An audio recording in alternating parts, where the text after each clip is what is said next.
Do you want to give the context here? Yeah, so essentially Lehi has indicated to his sons that they have to return and go back to Jerusalem once again. They've got to go speak to Ishmael. Ishmael was a man blessed with many daughters, apparently, and at least one or maybe two sons. I can't remember if it says specifically how many, but he had quite a large family, and there was clearly some blessings to be had by returning to Jerusalem and being able to convince Ishmael to bring his family into the wilderness with Lehi and his crew that's out there in the wilderness. And so it's interesting as they go and they speak to Ishmael. What did we see previously when Nephi, Laman, and Lemuel had gone back to Jerusalem before they were trying to get the brass plates from Laban? Is that they used several different tactics to try to accomplish the task at hand. And it required several iterations of them trying to receive those brass plates. But what do we see here when they are talking to Ishmael? In verse 4, it says, they went up to the house of Ishmael.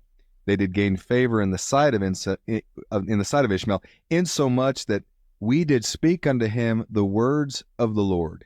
And it came to pass that the Lord did soften the heart of Ishmael and also his household, insomuch that they took their journey with us down into the wilderness to the tent of our father. So this was a hard sell, right?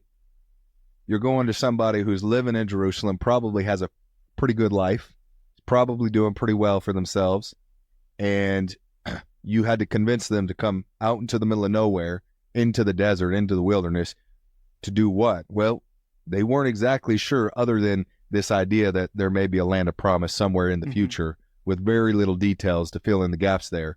But how did they soften the hearts? Well, instead of, last time when they were trying to get the plates from Laban, they went in and they tried to just reason, ask for it. Yeah, Laban went in and reasoned and asked for it. Then the second approach was, hey, we got a lot of money, we got a lot of riches in our ancestral home here in Jerusalem. They went and grabbed those, took it to Laban. That did not work, and it wasn't until Nephi, who really exercised significant faith, where the Spirit was able to lead him to an opportunity to to overcome and receive the brass plates, So it didn't work out as well for Laban as it did for Ishmael. It could have worked out better for Laban had he listened the first time to Laman.